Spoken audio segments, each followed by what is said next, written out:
So I hit max rank yesterday, which means that today I had 3 runs to play around with all of the units available for once.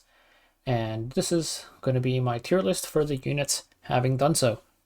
Before we get into it though, let's talk about the most important thing for any tier list, the criteria for how these units are being judged.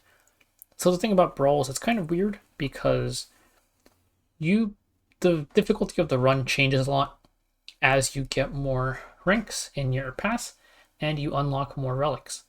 And also, once you hit max rank, the runs become extremely trivial. It kind of stops mattering what you do at that point. You just level up, roll, and you're good to go. So, some things to keep in mind for the tier list is I'm going to kind of think about how important a unit is before hitting super high relic levels. Like, if you're still like level 15, if you're trying to do like your first clear how important certain units are going to be, some units are a bit less useful as you progress in the relic pass, and some are more useful earlier on.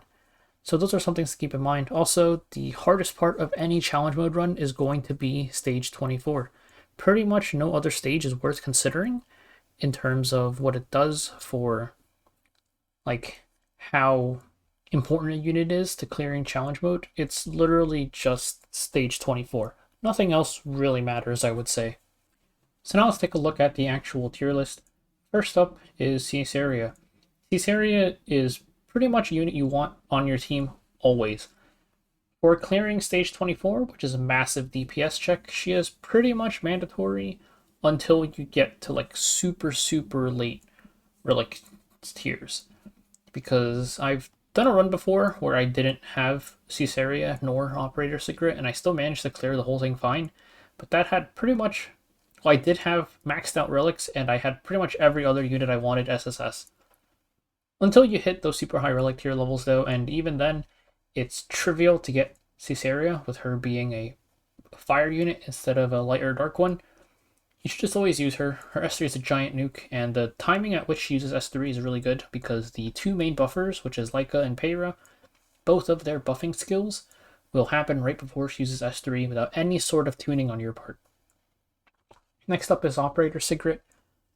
Operator Secret, especially if you give her some of the 0 defect allies, which can unlock the class set, just makes her instantly drop a giant nuke that also decreases defense and unbuffables at the very start of the fight, which is a ton of damage, and also because they're death broken, Caesarea is going to kill anything that's left.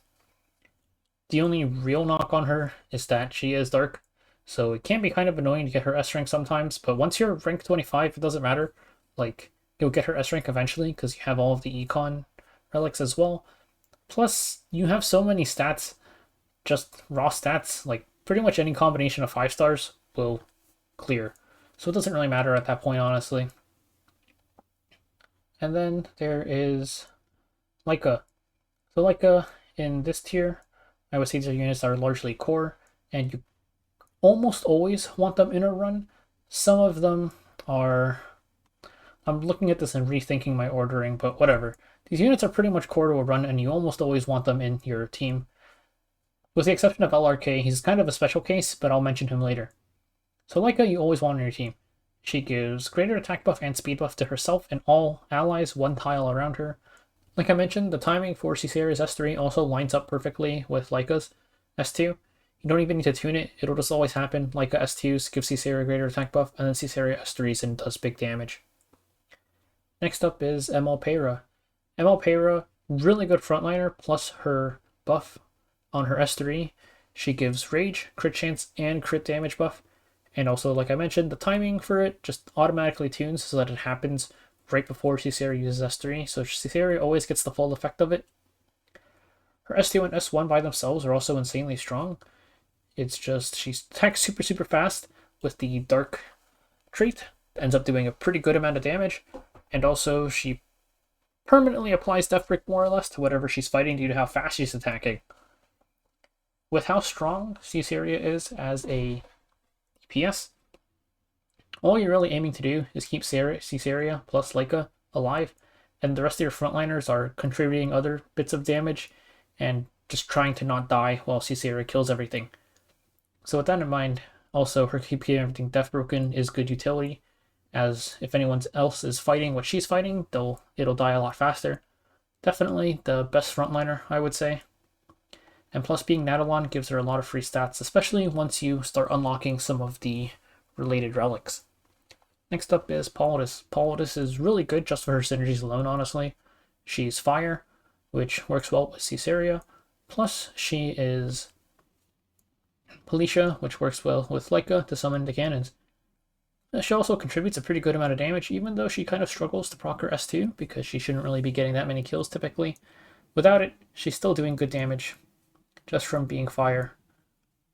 Next up is Emma Hua Young, who is largely just here, honestly, because she is Dark and Nadalon Academy, and a 5-star. She kind of does damage. I feel like there's not too much to say about her. She's just the unit that you slap in the front line that kind of does some damage, and also gives really good synergies. So next up is the kind of weird one, Crow. In terms of just how strong Crow is, past a certain point, I would say if you're optimizing your relics, it's honestly after like rank 15 or 16. Crow kind of stops being as useful. He's probably like around here-ish in terms of strength. And that's just because Crow's thing is he's an insanely good tank. Like, he just sits there and soaks a ton of damage. And also because of his passive, where once he drops below half, he gives everybody speed buff and 3 skill nullifiers. He makes everybody else pretty tanky too. He also gives them to the little cannons that spawn. So if you're fighting a stage, like in challenge mode rank 20, or stage 20, in a normal mode stage 25, that is largely single target damage from LPK and OPSIG are the usual issues. All of your little cannons have triple skill nullifier, and it takes a while for those to get chewed through by LPK and Sigrid. So I would say later on, in later relics tiers, once you start being able to consistently be strong enough to just blast those stages open, and also have all of the raw stats from the relics that make you bulky enough to not really die in the first place, he starts becoming a lot less useful because you don't really value being absurdly tanky. Typically the way I use him is I just toss him alone on the bottom, everybody else goes on top, you blast everything on the top side, and then you come check on LRK later and he's still doing okay down there and just soaking damage. That's definitely much more useful when you're still a bit weaker, like rank 15, when you're still trying to get your first challenge mode clear. I would say it's kind of useful before you have the economy relics that give you a bunch of extra coins to reroll with, so you can consistently get high imprints on your units. Before you can do that, LRK is insane, and that's why I have him in S tier. After that, he's kind of not that useful, and he isn't really worth picking up unless you want 0 defect synergy for OPSIG at rank 25. There is also Emalteo, who in terms of strength is probably above Paulus. He by himself, after you do his relic tree, he gives 1 extra point to the Nadalon synergy, which means that him, Peira, and Hua Young, these 3 units gives you Nadalon 5, which is the maximum. He also gives everybody Vigor buff, which also buffs Cicera's damage, and he is just a really good frontliner by himself. He doesn't really die that often, to the point where you never really get to see him use S3 because he is typically just not low enough to get to use it. That doesn't really matter though that he can't use S3 because, like I said, this unit is so absurdly broken. If he's not dying, he's doing his job. It doesn't really matter. I do want to say though, you do want to fill out his relic tree.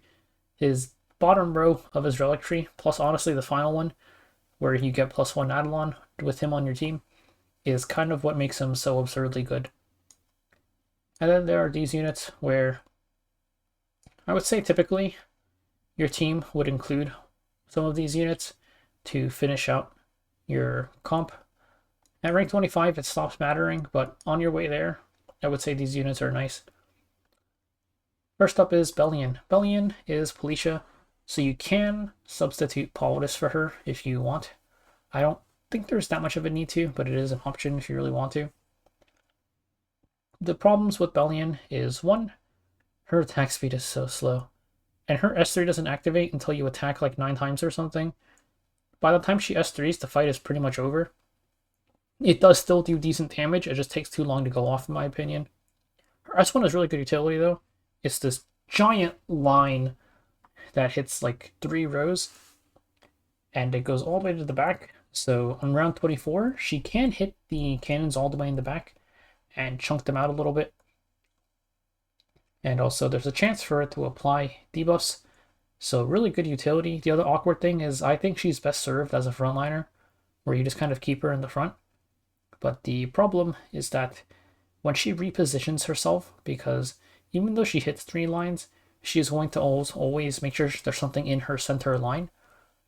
She always moves back a tile, which can be awkward sometimes. Usually doesn't matter too much. If you just plop her in the front, she'll still take, like even if she's moving back, she'll still draw aggro if needed. So that does make her kind of awkward. Her main issue is just how slow her S3 is though. Next up there is Holiday Euphine. Holiday Euphine honestly does pretty good damage. Her skill hits everything in front of her in a few lines. So she can also pierce the backline for stage 24. And if you put her dead center, honestly, she will hit like 5 units at once, 3 dogs in the front and 2 cannons in the back. So she's definitely really good for that stage, just for that massive AoE she has. And being fire element, she's able to apply a bunch of burns as well from the fire class effect. I think definitely before you start unlocking some other units, like, well, Operator Sigrid, doing 5 fire with Caesarea, Paulus, the Relic giving you a 3rd one, Holiday Euphine as the 4th, another fire unit as the 5th, is pretty consistent for getting through stage 24. So she's honestly surprisingly good.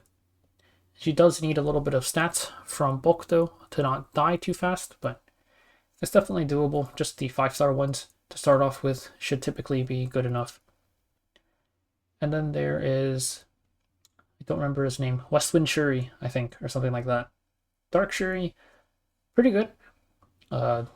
Peira, Hua-Young plus Shuri is 3 dark, with the Relic tree is 4 dark. So you get 4 dark with him. I typically use him, or when I was doing my early runs, I would use him until I hit stage 24, and then I would sub in for the 5 fire sometimes. But he's definitely a good piece for 4 dark, and also his S1 applies Death Break. So yeah, just good to have.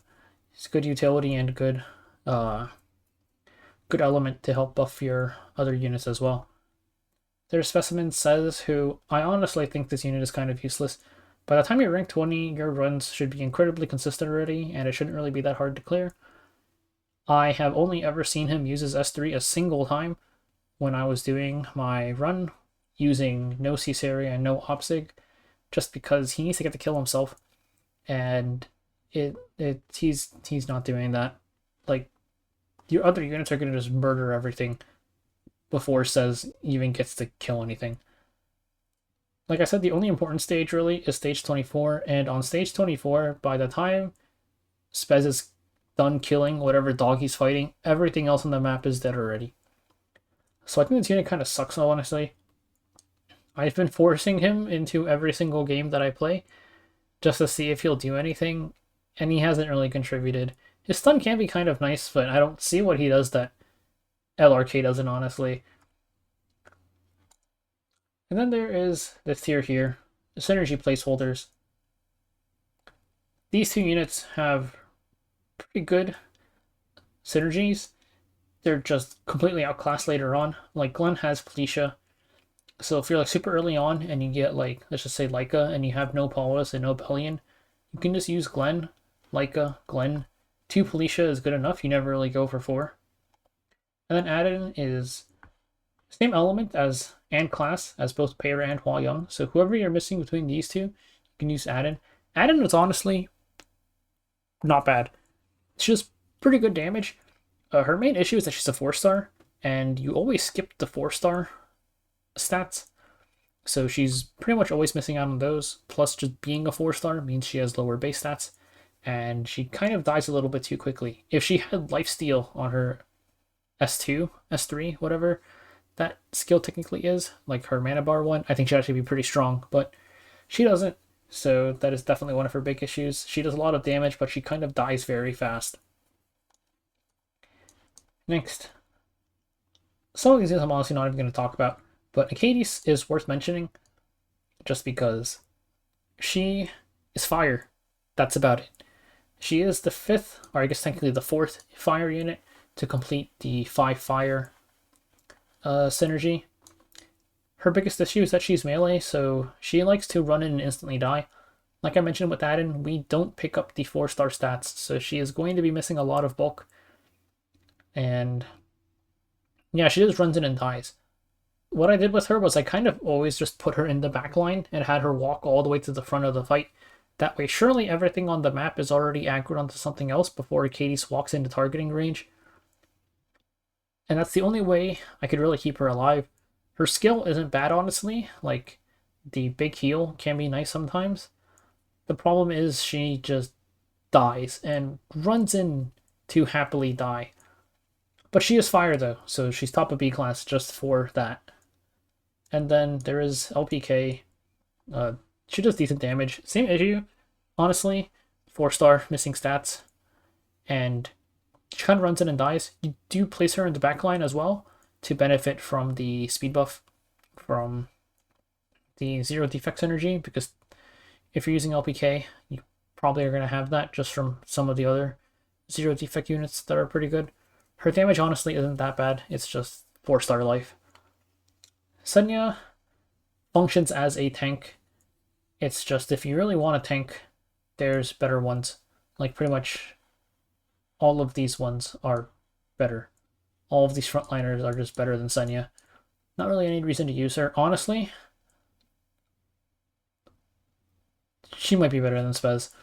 Her Esther actually does do decent damage, which is kind of nice for round 24, but generally won't be what's the tipping point. F Maya is also a decent tank, but entirely outclassed by every single frontliner above her. Lots is actually ranged, so he does not instantly kill himself. His skill is honestly kind of nice. Speed buff for everybody around him, and then also a heal. He's just not really necessary because typically your backline should be under no threat, and then your frontliners, like, you'd generally rather just have another 5-star instead of Lots. Says is disappointing. He's a 5-star, and that's about it. Alots is almost good. Almost. He does give attack buff to everybody around him. I'm not sure if he does speed buff too, but regardless, he's still outclassed by Leica because Leica has a much faster attack speed. Lots is really slow in using his skill. So he doesn't attack buff in time before Sierra uses S3. But even then, Lots is, or A-Lots is normal attack buff.